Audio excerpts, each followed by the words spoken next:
మన ఇళ్ళల్లో గన్నేరు చెట్లు బాగా ఉంటాయండి మనకు ఊర్లో అయితేను. యెల్లో కలర్‌లో ఉంటాయి, పింక్ కలరు, వైటు.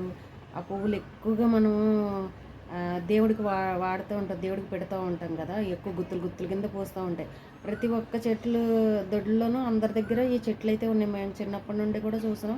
అలాగే ఆ యెల్లో కలర్ పువ్వులకైతే కొంచెం పొడవుగా ఉంటాయి. వాటికి ఇంతింత కాయలు కూడా కాస్తాయి. అవి పూజకు ఎక్కువగా వాడుతూ ఉంటాం మనం కూడా.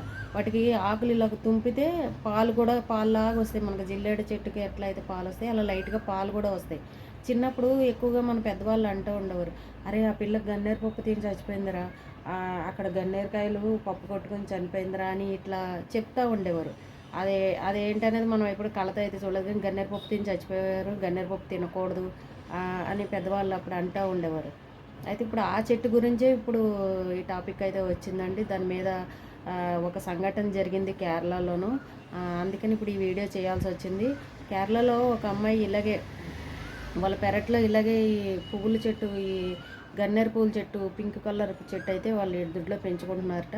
ఇలాగే ఫోన్ మాట్లాడుకుంటూ పిచ్చాపాటిగా ఫోన్ మాట్లాడుకుంటూ మనం కూడా చూడండి ఫోన్ మాట్లాడుకుంటూ ఇలా ఆకులు గిల్లుతూ ఉంటాము, నోట్లో పెట్టుకుంటూ ఉంటాం, నవ్వుకుంటూ ఉంటాం. అలా అలా చెట్ల మీద చేతులు వేసుకుంటూ పువ్వులు గిల్లుతో ఆకులు గిల్లుతో మాట్లాడుతూ ఉంటాం ఒక్కోసారి. అలాగే ఆ అమ్మాయి కూడా వాళ్ళ పెరట్లోను ఫోన్ మాట్లాడుకుంటూ అక్కడక్కడే తిరుగుతూ ఆ చెట్ల ఆకులు ఇలాగ కోసి ఇలా నోట్లో పెట్టుకుని మొత్తానికి కొరకడం ఏదో చేసింది. అది మింగేసేసరికి అలా చేసిన ఒక హాఫ్ అన్ అవర్ కల్లా అమ్మాయికి బ్లడ్ వామిటింగ్స్ అయితే జరిగాయంట.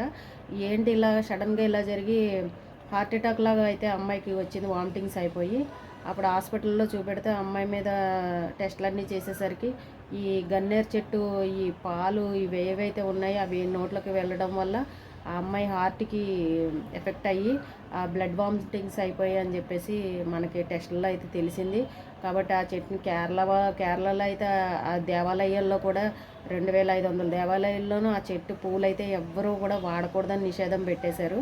అలాగే ఇక్కడికి మనకి ఇంకా మన దగ్గర అయితే ఆ పూలు చాలామంది వాడుతుంటారు. అలాగే హైవేల మీద వెళ్తుంటే ఎక్కువగా కనిపిస్తుంటాయి పింక్ కలర్ చెట్లు. హైవేల్లో మధ్యలో రోడ్డు మధ్యలో వేస్తూ ఉంటారు. అక్కడ బాగా కనబడుతుంటాయి. అలాగే మన దొడ్లో కూడా వేసుకుంటూ ఉంటాం. కానీ ఎవరైనా అలా పిల్లలు ఉన్న చోట కానీ గమ్మున తెలియక నోట్లో పెట్టుకుంటే ఇప్పుడు ఒక సంఘటన జరిగింది కాబట్టి మనకి ఇన్ని రోజులు దీని గురించి అయితే తెలియలేదు. ఇప్పుడు సంఘటన జరిగింది కాబట్టి మనం అయితే ఇప్పుడు జాగ్రత్తగా ఉండాలి. ఒకవేళ అలాంటి చెట్లు ఉంటే కనుక తీసేయడమే బెటరు. మా దొడ్లోనే ఉంది ఊర్లో అయితే. నేను కూడా తీసేయాలి, వెళ్ళినప్పుడు తీసేస్తాను. అది కూడా నేను కొనుక్కొచ్చి మరీ వేసాను. ఇలా పువ్వులు ఉంటాయి కదా, అందంగా ఉంటుంది, దేవుడికి పెట్టుకోవడానికి ఉంటాయి రోజున అనుకున్నాను. కానీ తెలిసిన తర్వాత అయితే తీసేయాలనే అనిపించింది. ఎవరైనా ఇంకా తెలియని వాళ్ళు ఉంటే కనుక ఆ చెట్లు తీసేయడమే బెటర్ అండి. ఎందుకంటే మన పిల్లలు తిరుగుతూ ఉంటాం, మనమే గమ్మును కోస్తూ ఉంటాం. ఆ చేతులతోనే పువ్వులు కోసిన చేతులతోనే మనం ఏదో ఒకటి చేస్తూ ఉంటాము. మనకు అంత తెలియదు కదా. ఇప్పుడు దాని మీద టెస్టులు జరిగాయి కాబట్టి అది నోట్లోకి వెళ్ళడం కూడా చాలా ప్రమాదకరం అని చెప్తున్నారు. కాబట్టి ఎవరైనా అలాంటి చెట్లు ఉంటే కనుక ఎక్కువగా వేయకపోవడమే మంచిదండి. ఇంకా పువ్వుల చెట్లు చాలా ఉన్నాయి, అవి వేసుకోండి. కానీ ఆ చెట్లు గన్నేరు చెట్లు అయితే వేయొద్దు. ఇన్ని రోజులు మనకు తెలియలేదు ఈ విషయం, కానీ ఇప్పుడు తెలిసింది కాబట్టి జాగ్రత్తగా ఉందాం. ప్రతి ఒక్కరూ జాగ్రత్తగా ఉండండి ఆ చెట్ల విషయంలో మాత్రం.